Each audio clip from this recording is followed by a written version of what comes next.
Hey, what's up, Aquamigos? How are you guys doing today? Thank you guys so much for joining me. If you're new here, my name's Tobias, and welcome to another Fish Friday, where I upload new fish videos every Friday. So it's quite a bit earlier in the day than when I usually start recording, but I figured this would be a good time to start because earlier in the day, the water of the pool pond is much clearer because the algae in the pond hasn't all floated to the top yet, so it's a much better time to film. And actually, in the video that I uploaded last Friday, I got a comment from Lunar. Thank you so much for the comment, Lunar, and it says that they would like to see an overview of the fish and the plants that I have in my pool pond. And I figured that would be a great idea for today's video because for a lot of people who are new to the channel, you know, recently all my videos have been strictly like pond filter related build videos. I haven't really shown what's going on inside the pond. So that's what I'm going to do in today's video. And actually, just before we get started with that, I want to do my shout outs. I have a couple shout outs for the Aquamigos today. So let me go ahead and make sure I do not forget anybody. So I have 4 shout outs for the Aquamigos today. So first off, guys, I have a shout out for Josh's fish pond. Josh also has a YouTube video where he posts videos of his fish pond. Next, I have a shout out for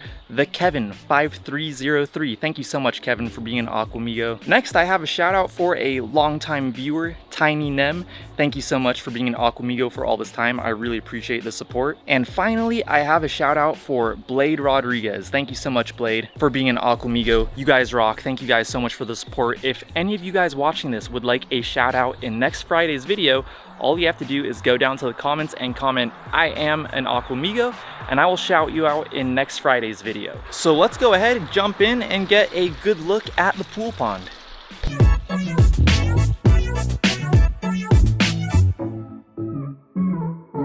Alright guys, so here's the pond without the netting on it. And one thing I just want to mention real quick, you might notice, check out the waterfall filter right now. See how it's at a trickle right now? It does that every couple of minutes and then it'll just start flowing like normal again. So if we just watch it for a minute, it'll just start flowing again. So let's just wait a minute because I want you guys to see this. And I'll explain to you guys what's going on here in a minute, but I just want to see this thing start flowing again.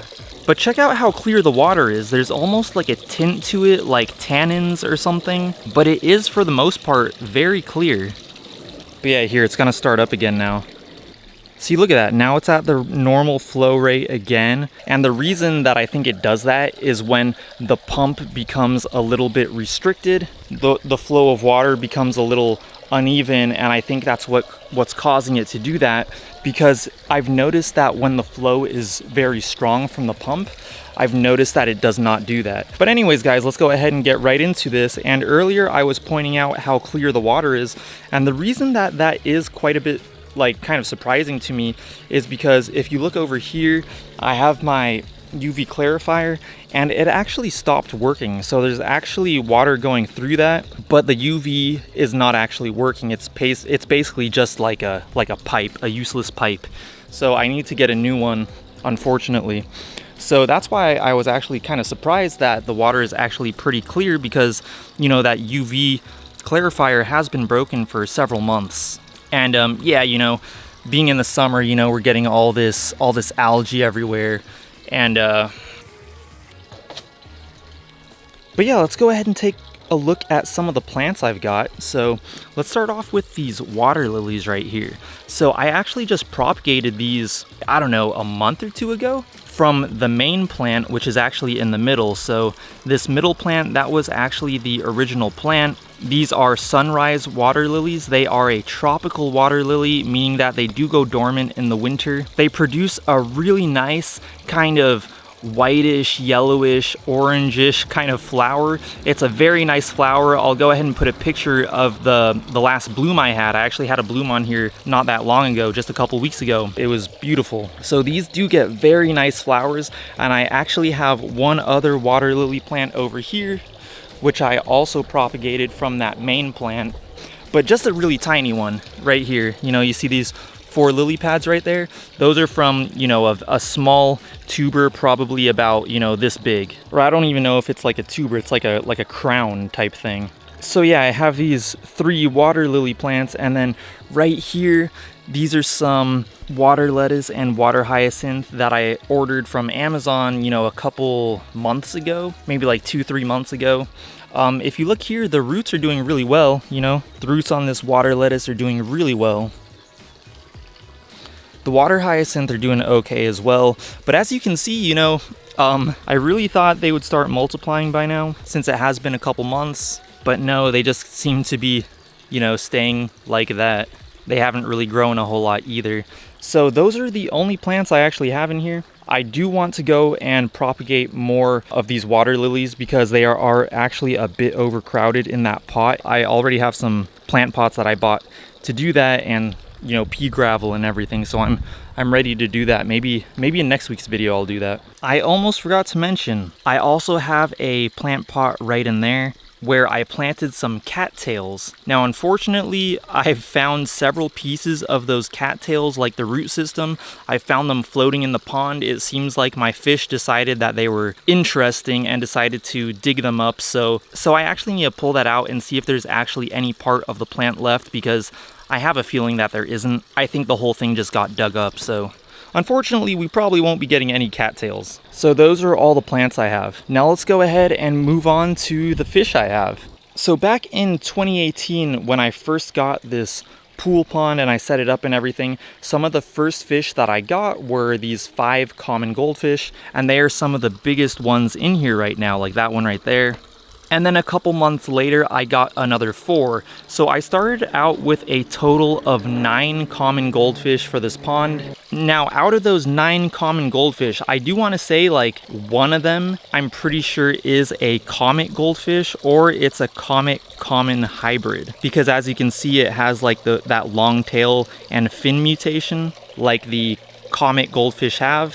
So soon after getting those common goldfish, I bought 5 Rosy Red Minnows, and if you look here, the Rosy Red Minnows are kind of those beige, smaller fish, and those just multiplied like crazy, like you wouldn't believe. As you can see, I kind of have a ton of them now.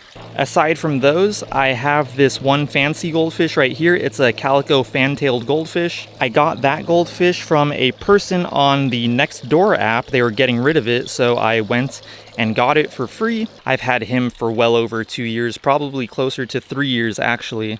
And then of course, I can't forget my butterfly koi. Probably my favorite fish. I've had him for around 3 years as well. Really cool fish. When I got him, he was probably only about, I want to say 3 or 4 inches long, maybe 3.5 inches long, and now he's just gotten huge. And then also, if you look right here, I have one Shabunkin goldfish. Really cool fish. So now, as you can see, I have quite a good variety of like different kinds of goldfish. And as you could probably guess, they bred like crazy, and now I have a ton of these, you know, smaller goldfish. So I'm kind of hoping that they don't breed anymore. You know, so far this season, I haven't seen any goldfish fry. If there were any, you know, maybe I'm still not seeing them, or maybe since there just are so many fish now, maybe the fry are getting eaten. But I haven't seen any new fry as of, you know, 2021. And if you take a look at these like juveniles or the younger goldfish, you can definitely tell that a lot of them have the long fin and tail mutation like comet goldfish. And some of them, as you can probably also tell, are offspring from my Shabunkin goldfish. There's one in here that's really nice. If I could get a good look at it, I'll definitely show you guys, but it's a really nice common Shabunkin hybrid, and it has a really strong calico pattern. Oh, right here. This guy right here. Whether he'll keep that pattern as he grows or if it'll disappear and he'll become a solid color, I'm not sure, but as of right now, he looks really nice. I totally lost him. I don't know where he is. And aside from my goldfish and my one butterfly koi, I also have a Dojo Loach, which I can't actually find right now. I saw him aside. Oh, there he is. He's back there. All right, let's see if we can get a good look at him. He's right under the waterfall. He's right behind the waterfall. There he is, right there. He is a really cool fish. He's called a golden Dojo Loach. One thing that I've noticed with that fish is that he has really poor eyesight. I think it's because he's like an albino variety, but he has really long barbs and he's really good at like sniffing out food. And then of course I do have a couple of mosquito fish in here. They're kind of hard to spot and there aren't that many of them. I think there's like 4 of them in here. So now that we've gone over the plants, we've gone over the fish, I just want to talk about the netting that I have. This netting is from an Amazon seller by the name of Sunnycud. They sell like different sizes of pond netting and it's to, you know, keep predators out of your pond. And as you can see right here, I also have this heron decoy because we do get herons here. I've lost a fish to a heron in the past when I didn't have a net. So now, you know, unless I'm out here watching it like I am right now, this will be covered 24/7. I think that's also a really important thing to remember because once a heron finds out that you have a pond with fish in it, you better believe that thing is gonna keep coming back until it eats every last one. So, oh, we got a good shot of the Dojo Loach right now. Nice. So now let's move on to the filtration setup that I have. And just really quick guys, all the stuff that I'm showing in this video, unless I built it myself and you can't buy it in a store, I'll go ahead and put a link for it down in the description of this video. So the pond netting, the pump I have, this waterfall, I'll have all that linked down in the description below in case you want to check that out. I've gotten most of it on Amazon. So anyways, let's start off with my pre-filter to my filtration system. So first of all, I bought this bin from Target. I think it was like $9. It's a 17-gallon bin, and that's kind of what I use to make this filtration system, or pre-filter system I should say.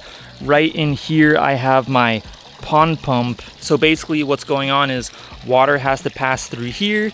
It has to pass through this coarse filter media before it reaches the pond pump, and the purpose of that is to prevent the pond pump from getting clogged as often. It still does get clogged, but just not as often. So this coarse filter media, I did buy that, a huge piece of that on Amazon. I'll go ahead and link that down below. And then these white kind of egg crate looking things, I bought those at Home Depot. I have like 2 videos that go over how I built this, so if you want to check those out, I'll go ahead and link those in the description below. Maybe I'll also put a card up here on the screen. Once the water gets pumped out of there, it goes through my UV clarifier, which is not working right now. I need to buy a new one. And then after it goes through there, it goes into my DIY trash can filter. Now this trash can filter, this was actually a mission. It was pretty much a 3-part series. So I have 3 videos that go over the build process of this filtration system. So as you can see here, the water gets pumped in through the bottom. I have a bunch of lava rocks in mesh bags inside here. Whoops. After it passes through there, I have 2 outputs. One coming out right here, and then on the other side, well, if you look right here, I have a pipe coming out right here. That's just an overflow. And then let's go around the other side so I can really show you the other side. Okay, so now we're on the other side, and this is the other output, and I actually consider this to be the main output because it does get the priority flow of water.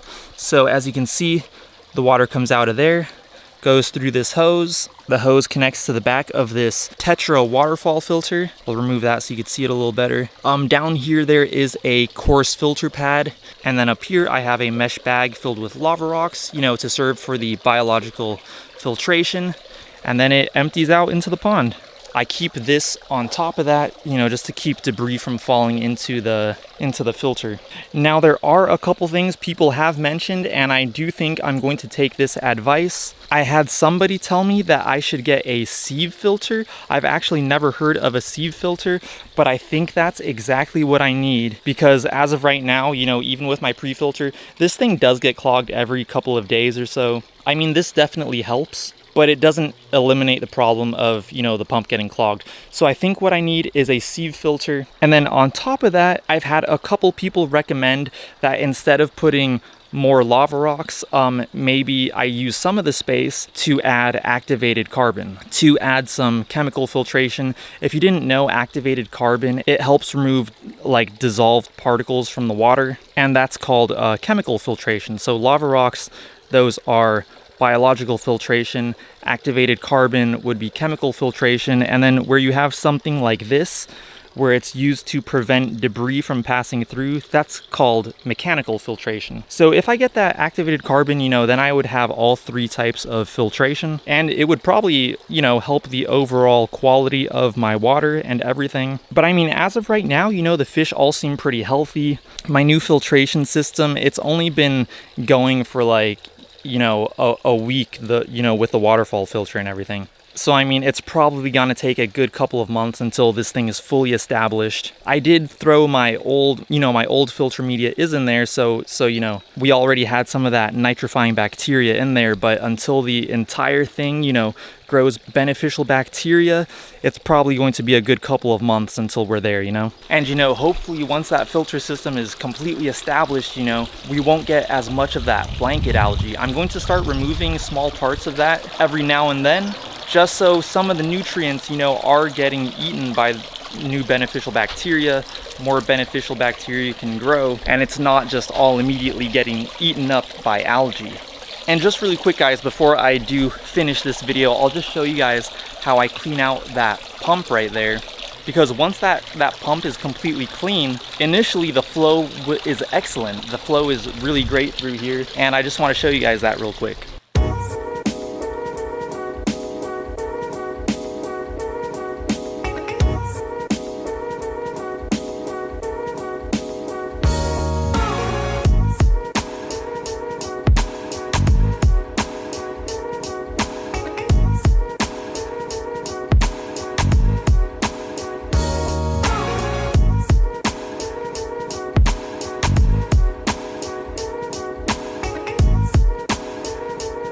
So as you can see, guys, now that I cleaned out the pump, the flow is much stronger through the filter, and there's even water coming through the overflow. And if you look over here at the waterfall, from what I've noticed is that when I clean out the pump, it doesn't do that thing where it trickles back and then flows again. It just stays strong like this until the pump starts to get clogged again. Then it does that thing again where it kind of trickles and then goes and trickles and goes.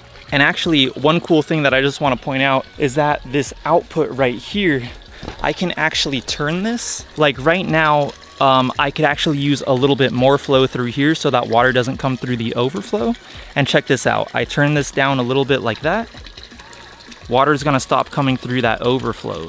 So that's kind of like a cool little thing. And sometimes what I'll do is, if I feel like the water pressure isn't strong enough through the waterfall, I'll go ahead and tilt this up, and then water will come out stronger through the waterfall. But in this case right now, the waterfall is coming really strong, so I'll just go ahead and turn it back at almost a, you know, almost a 90-degree angle. As you can see, we're getting a really good healthy flow through the waterfall right now. I did throw some food in there, so all the fish are eating right now.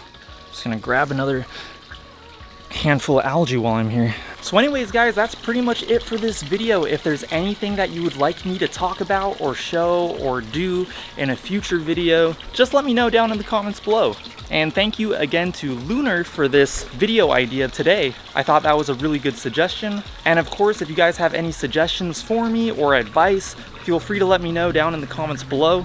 I have links to everything that I showed in this video down in the description, including the actual pool itself, in case you want to check any of that out. Once again, if you would like a shout out in next week's video, all you have to do is go down to the comments, comment "I am an Aquamigo," and I'll shout you out in next Friday's video. Every Friday I post fish videos, pond videos, aquarium videos. If you did like this video, I'd really appreciate it if you went down there and hit that like button. That would help me out so much. If you would like to see more videos by me in the future, make sure to go down there and hit that subscribe button, and also hit that bell notifications button. If you'd like to follow me on Instagram, I'll go ahead and put my handle right here. It's @YT_Tobias, and I will talk to you guys in my next video.